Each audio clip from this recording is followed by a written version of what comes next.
Hi, Jack. Hello. How are you? I'm all good. How are you doing? I'm very good. You're my last I today. am, yes. My final boy. Here I am. Here you are. So, Curse of Strahd. Yes. Now, you've done a little of a dip and of a toe. Yeah, a few little one-shots here and there. Yeah, most like Death House related, isn't it? Yeah. How are you feeling about going in for the long haul? I'm really excited. I've always wanted to sort of experience Strahd in its full length.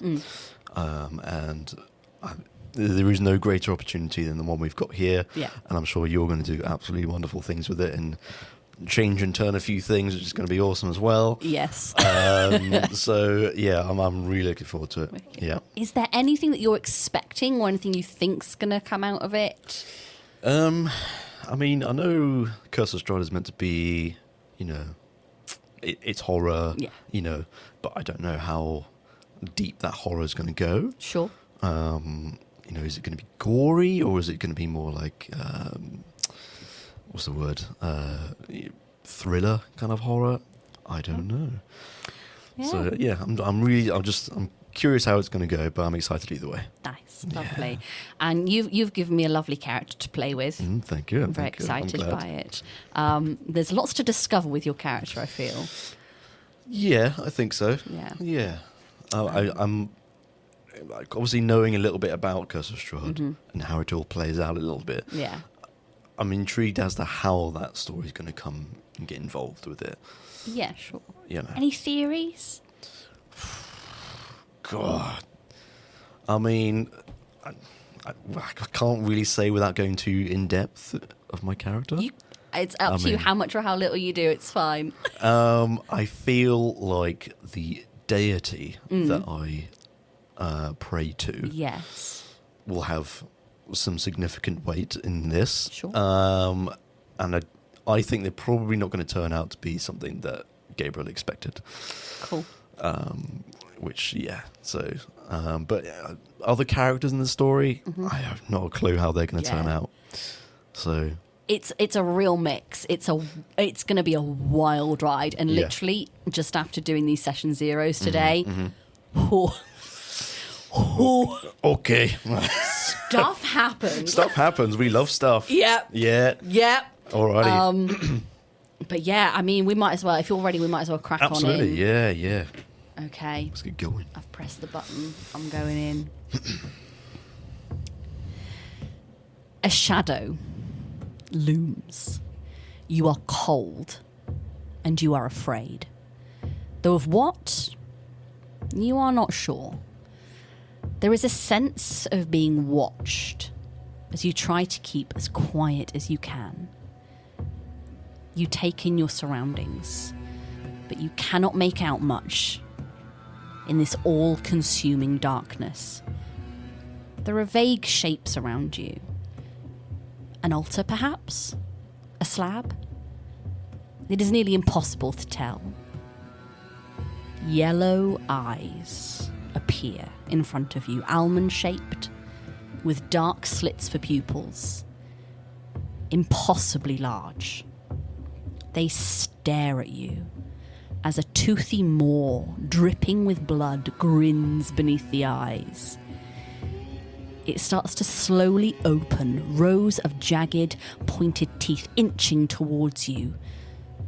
Gigantic, threatening to end your short life in just one bite.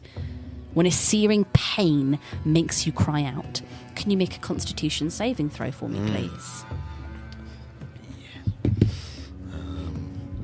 Sorry, let's load it up real quick. That's okay. Where are you? Where are you? Where are you? Right, let's roll the d20. Come on. Okay. 19 on the dice. I believe that is 22. 22, excellent. The pain is intense, but you manage to keep conscious. This one is beholden to me. You shall not claim him. A voice from nowhere and everywhere echoes around you, and the white-hot pain bursts from your upper arm as you are pulled deeper into the darkness. I have been wondering where thou'st had gone. A well-kept secret indeed. One day I shall lay eyes on thee for the third and final time, and ye shall look upon me and know me by my name. The pain in your arm intensifies, shooting throughout your entire body as you fight to keep consciousness. Can I have another Constitution saving throw, please? Oh, God, we're going in. Oh, yeah. Oh, we're going in. Oh, Jesus. Oh. It's a 5. Oh. Your vision blurs as you lose the fight for consciousness. And for a moment, everything is silent and dark. Strangely peaceful. There is a scent of leather and bonfires, and the feeling of strong, calloused hands that hold you, but you are not being restrained. You can hear something. Can you make an insight check for me? Insight. 24. Okay. Is it bells, maybe, that you can hear? Or coins in a pocket, perhaps? And you feel a drop of rain on your face. Then another. And another. It falls onto your cheek and runs down over your lips, leaving a faint hint of salt. Not rain at all. Tears. I am sorry, child. It is for the best. She will never forgive me for this, but I know it is all I can do to keep you safe. The comfort of being held is replaced by cold, hard ground and an endless sense of loneliness and creeping fear. The shadow looms once more, and you shiver as you open your eyes blearily to find yourself in a bed. In the present day, dawn creeping through the windows. Do you like to describe Gabriel and where he is at this moment?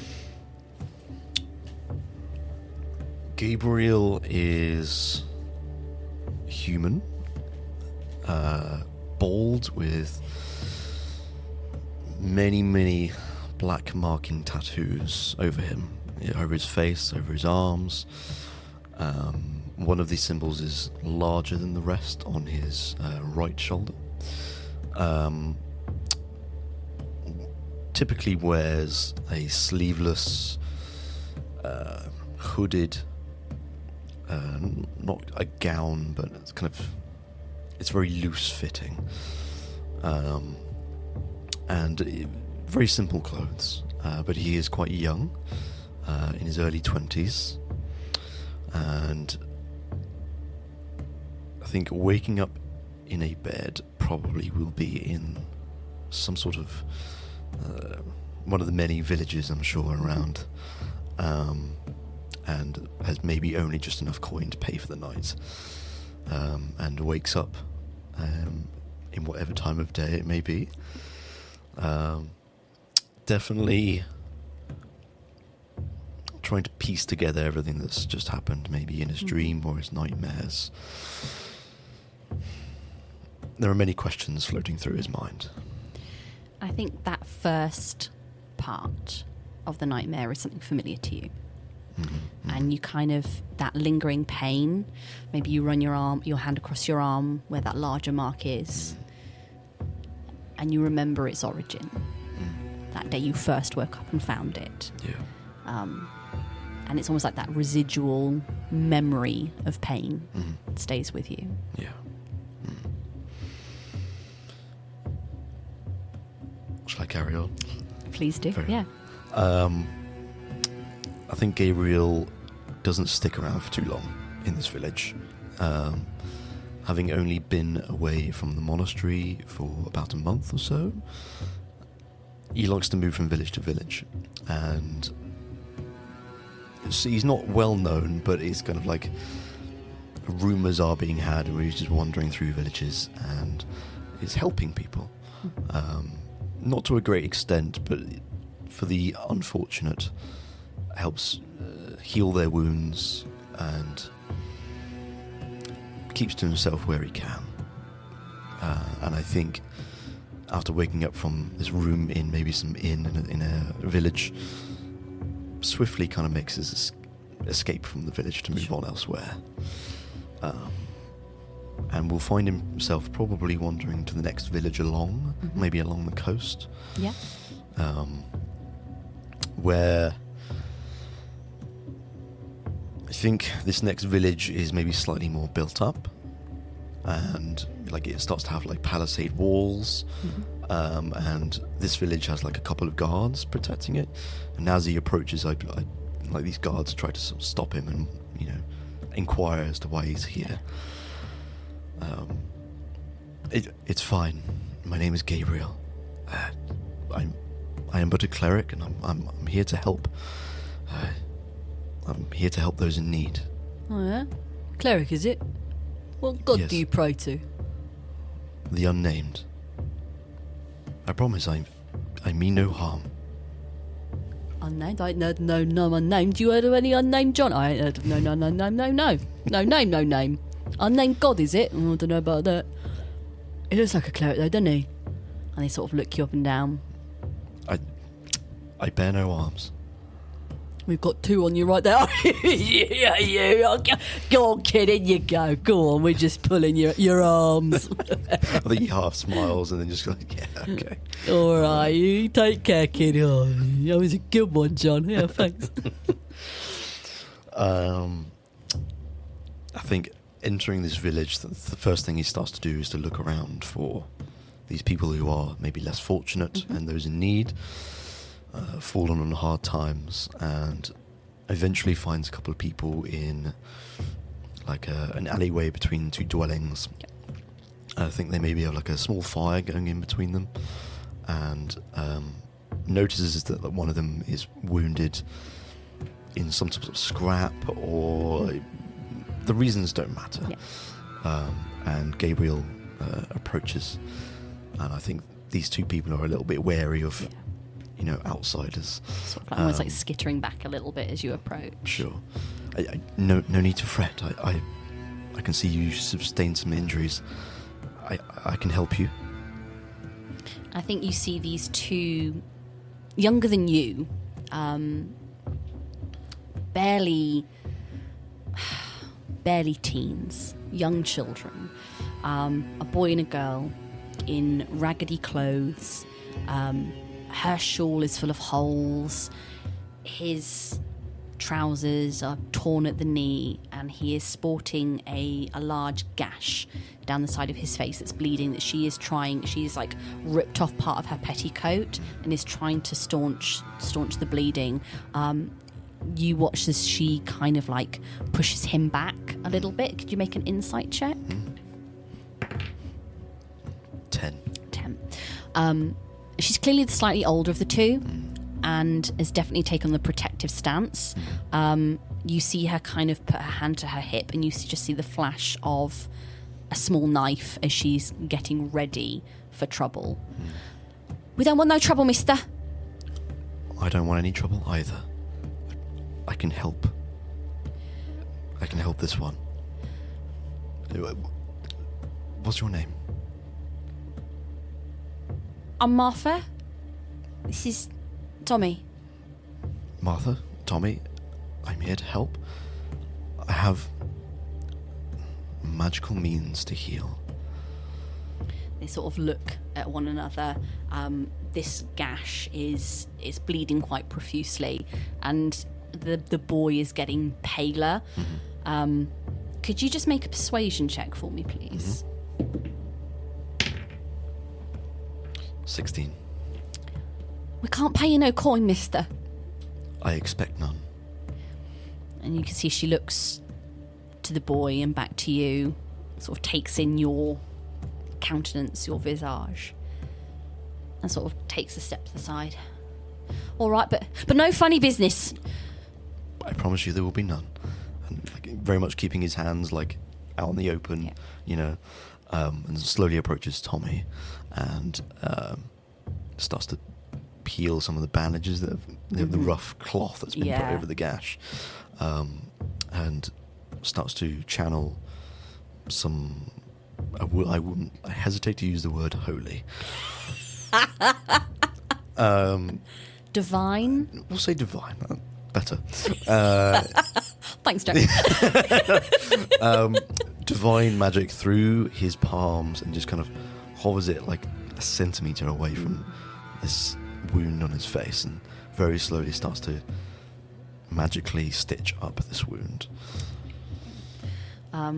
Yeah, you see the boy sort of like almost sign relief as like the sting starts to dissipate. The girl, you can hear, kind of gasps a little. God, that's quite something, mister. You sure we can't pay you nothing? Or like, we can get you food or something? No. Make sure you look after yourselves. I can see that you're in need of that. I'm just happy I could help. Thank you. That's really kind of you. It's not a problem. I think it's this point you can, like, if you're sort of looking on towards where Gabriel is, as he's kind of going through this process, kind of like keeping an eye on his surroundings a little bit, and it's very much like in the alleyways of dwellings here, and out the corner of his eye sees a ne'er-do-well thief who's clearly trying to like scope out the buildings, trying to look for entrances and stuff like that. And Gabriel clocks him. Sure. Them. And or she. Classic. And keeps an eye on them, keeps track of where they've gone, finishes up healing Tommy, and not to sort of arouse suspicion, but swiftly kind of gets on his way. Yeah. Martha, Tommy, I'm glad I could at least help you. I hope better times are ahead of you. Thank you, sir, and God's willing, you have prosperity and good health. Stay safe. Keep the silence. And we'll all right. walk away. And very much tracking after this thief. Sure. That sounds like it's a survival check. Sure. Please work. Oh, that's an 18 on the dice. This is a 21. Beautiful. Yeah, you can keep track of this this ne'er-do-well, kind of as they make their way through these streets and ducking and weaving, and you kind of get that impression that they are used to not being noticed. They very much try to blend in with the crowd, keeping to the kind of like the sides, ducking in and out of alleyways, not really keeping a sort of traditional route. They're sort of making themselves as innocuous as possible, but you've locked on. Sure, yeah. And Gabriel's very much trying to get closer to the point where when this thief is in an alleyway that's out from the public view, we'll try and make contact and like physically. Okay. And kind of surprise them and try and pin them against the wall. Amazing. I think I'm going to treat this as a surprise round. Can you? I mean, it depends. Are you aiming to hurt or pin? Pin. Let's do contested strength then. Okay.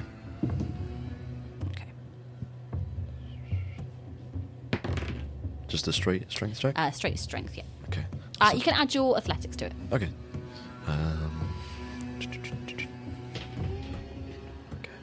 So 15. 15, yeah. Describe to me how you pin them. I think because he's like approaching from behind, like rushes up to them, spins them around, and then just kind of pushes them against the wall, like a nearby wall. Yeah. And he will hold his hand up against their neck, not choking, but like very much restricting where they're going. and they kind of like struggle against you a little bit, and you can see now this hood has kind of fallen back a little bit, and you see a dark-haired man in his maybe like late 40s, salt and pepper hair, really weathered skin. He's got a few scars around the neck that you can see between your fingers, and these cold grey eyes as he sort of snarls at you and sort of tries to fight against you. I think maybe tightens his grip ever so slightly to kind of minimise the noise. And Gabriel will say, shh, shh, shh, shh. Quiet. I seek information, and if you are not compliant, harm will come to you. Intimidation check, please. 14. Okay, he sort of, again, like looks at you proper now and kind of see him almost like wants to pull away because he's not quite sure what you are. And he kind of settles a little bit and gives a slight tense nod. I think Gabriel is not hiding his appearance here at all. He's not like keeping his hood up or anything. He's very much, he doesn't care. And I think, Gabriel will say, now, clicks his fingers and conjures like a small flame in between them and kind of brings that flame closer to under his chin, where it's almost starts to like crackle some of the skin ever so slightly. I'm looking for relics. They were stolen from the monastery in the cliffs, and I need you to tell me all you know about who, what, and where these relics are, who stole them. No matter how small a detail, I want to know. Loosens the grip slightly. I know where the fuck you are or what you think you're fucking doing, but fuck me, that fucking stings. Listen, I don't want part of this crazy shit, alright? I don't know as much. I just... If I tell you, will you fucking leave me alone? If I believe you're telling the truth, and that you have information that you tell me, no harm will come to you. Look, I ain't got nothing to do with this mountain shit or whatever, but... I know... Oh, fuck me. I've heard of a group of folks who've got a travelling caravan. They passed through here 2-3 days ago. Seemed excited about something. I heard one of them talking about artefacts, something like that, you know, and they was heading out Waterdeep way. Probably hoping to sell it on in the city if it is that. Can I make an insight check? You can. 10. He might be like keeping a little bit of stuff close to his chest, but you get the feeling from his body language that he just wants to like be done with whatever's happening here. He's got no horse in this race, really. He's not got much in this, but he knows he wants to walk away with his life. I think Gabriel will feel like pressing a little bit more. Okay. Just to make sure that there's no other bits of information there. Sure. And bring that flame ever so slightly closer to his chin. Caravan to Waterdeep. Yeah. All I need to know is maybe a name or what one of these people might look like. A lead. I need something to go on. He looks down at his satchel and then back at you. I've got nothing. I've got nothing else. Nothing. Satchel? What might have you Satchel there? Are you sure about that? Yeah, mate, I've got nothing. And if I were to search you, I wouldn't find anything on you. It might be incriminating. I don't know what you are or where you've come from, but I've had enough of this. And he's going to go for his dagger. Oh dear. Does a dirty 20 hit you? We're level 1, Steph, yes. I just like saying it. Yeah, fair play. That is going to be 6 points of piercing damage as he kind of sticks this knife into your belly. Okay. I think we'll let him go. Okay. Kind of like Gabriel will get like pushed back from this.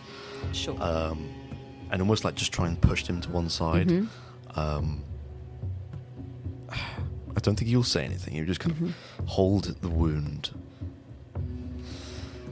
Very well, on your way. He spits at you. You fucking bastard. And will hightail it away. And it's at that point, as he's running, you see crawling out of a kind of like a small trapdoor in the side of this alley that you hadn't noticed before opens up, and a little hand reaches out, and the little face of Tommy. Nick this for him. My God, this looks sick. If you can't read it, I can help. I did get a bit carried away with trying to write in character. Okay. The others have read theirs aloud. It's entirely up to you if you would like to or not. Well, if they have, I will as well. In for a penny. In for a penny. Gabriel, I hope that this letter finds you at the correct moment. That's the trouble with the unknowable parts of our covenant. Eh, lad? Never can be certain. I've never really been one for goodbyes, but I'd like to extend one to you and Nim. God's bless him. My path is leading in a new direction, and one I hope you will find your way to, boy. On the road, I came across a travelling caravan of folks, sorry. It's okay. A caravan of folks who had interesting tales to tell of places unknown and unknowable to all but a few. I've never put much stock in campfire tales. They tend to get exaggerated. But one fella caught my eye. He had a sort of distance to him, like he had some secret kept close to him. So I watched and observed and listened. It was his wagon that caught me off guard, though. Above the doorway, where I expected to see an iron horseshoe or bundle of herbs, was an etching, and the same symbol that is on Gabriel's shoulder. Recognize it, boy? I certainly did. The group is heading out of Waterdeep via the Eastern Road through the Ardeep Forest in a day or two of me writing this. If I were you, I'd be wanting a look for myself. Keep safe and keep the silence. Moran. Thank you. You're welcome. Is like Tommy still there? He has vanished. Okay. I think there's a slight sort of speechlessness to him. He's like kind of chuckles to himself. And then he starts to cast a spell on himself just to try and put his intestines back in. Yeah. And I think we'll go about his day, maybe looking for, like, genuinely to look for other people to maybe help. Yeah, sure. Not necessarily just to heal their wounds, but just to try and point them in the right direction. Yeah, of course. And he only ever stays in villages for maybe a day or two at the most. But yeah, I think that's how the rest of Gabriel's day turns out. Yeah. And there are some who welcome the help, some who are unsure. But you do enough good to find a bed for the night, a hot meal, before setting out on your way. Maybe to Waterdeep. And I think as the sun sets on your day, that twinge in your arm, scent of leather, a looming shadow, just at the forefront of your mind. As where you've cast that spell on yourself after your wound, a new little mark starts to form. I think we'll leave your session there, Jack. And we'll meet Gabriel again in session 1. I can't wait. It's going to be great. How are we feeling? Yeah, awesome. Yeah. Yeah, really love it. I love the vibe already. Yeah. It's kind of like things happening. Things happening. Yeah, you gave me a lovely gift with your backstory, and I'm very you. excited to explore it further with you. I can't wait to see what you've done with it. Well, Yeah. we might find out. If we ever see it. Yeah. Yeah, amazing. Yeah. Well, thank you very much. Thank you. Thank you for such a lovely little tale. Thank you. And that'll do us. Let's stop the music. Where's the mouse gone? It's right there. It's right there. And we will see you. Awesome. Episode 1. Episode 1.